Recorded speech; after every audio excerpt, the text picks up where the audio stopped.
bonjour à tous, bienvenue dans cette nouvelle vidéo.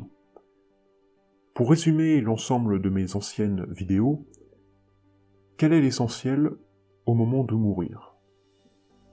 Au moment de la mort, l'essentiel, c'est d'abandonner toute référence, toute accroche à la vie. Mais pour y parvenir, on doit s'entraîner pendant qu'on est encore en vie. Par exemple, aujourd'hui, est-ce que vous seriez prêt à vendre votre appartement ou votre maison dans laquelle vous avez toujours vécu si vous trouviez un travail ailleurs? Seriez-vous prêt à quitter votre famille pour aller travailler à l'autre bout du monde? Donc finalement, tout ce qui nous retient, sans parler évidemment des raisons et des risques économiques, ce sont nos liens d'attachement à nos racines. Si on éprouve des difficultés face à ces attachements, alors il est fort probable que nous éprouvions les mêmes difficultés pour abandonner la vie au moment de la mort. Le seul remède donc, c'est l'entraînement. Et puis à quoi bon vouloir être conservateur de nos biens matériels, puisque lorsque nous allons mourir, nous ne pourrons pas les emporter avec nous.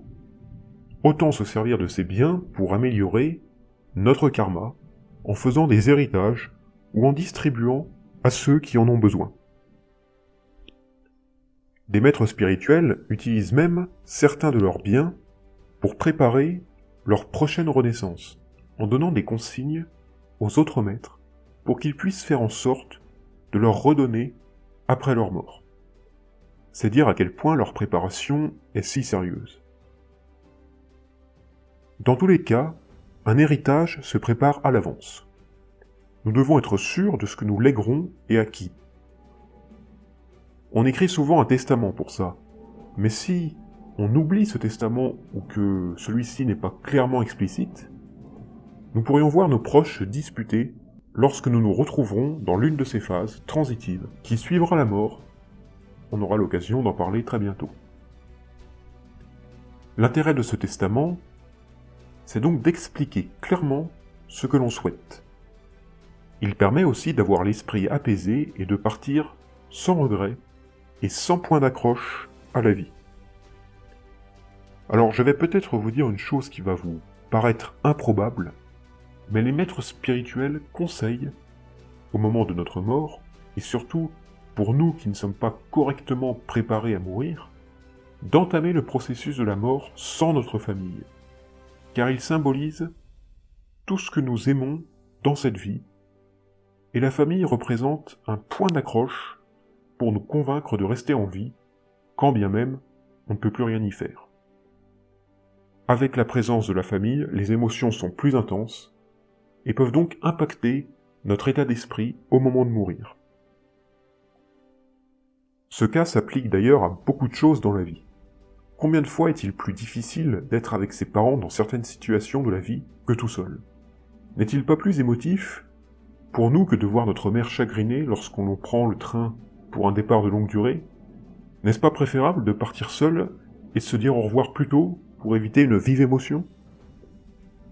Beaucoup de gens ont fini par se rendre compte de cette contrainte et demandent à la famille de ne pas être présent quand démarre le processus de la mort. Il se peut en revanche que les proches se sentent rejetés face à cette décision. Il faut bien comprendre que cela peut impacter son état d'esprit. Même si les proches sont informés de la volonté du mourant de ne pas vouloir la moindre émotion durant son départ, il est très difficile de ne pas verser de larmes. Pour éviter tout ça, on doit là aussi faire en sorte d'être prêt à cette situation. Avant que la mort ne survienne, il faut se réserver du temps avec sa famille pour se dire correctement au revoir. Et c'est la meilleure manière de perdre l'accroche avec sa famille, petit à petit, et de mourir avec le sentiment d'avoir bien fait. Même si se dire au revoir est un moment très cruel, très difficile, il vaut mieux le faire pendant qu'on est encore en vie, plutôt qu'attendre le tout dernier moment, c'est-à-dire durant le processus de la mort. Donc dites-vous au revoir, laissez vos sentiments parler, des larmes couleront naturellement. Exprimez tout votre amour jusqu'à ce que vous vous sentiez prêt à dire adieu. Il est très important de le faire avant l'instant de la mort, parce que comme je vous le disais, l'esprit qui est prêt à quitter le corps est très exposé à ce qui est en train de se passer à l'extérieur du corps. Tout sentiment, toute émotion ou tout chagrin, tristesse ou quoi que ce soit d'autre, peut vous rendre vulnérable.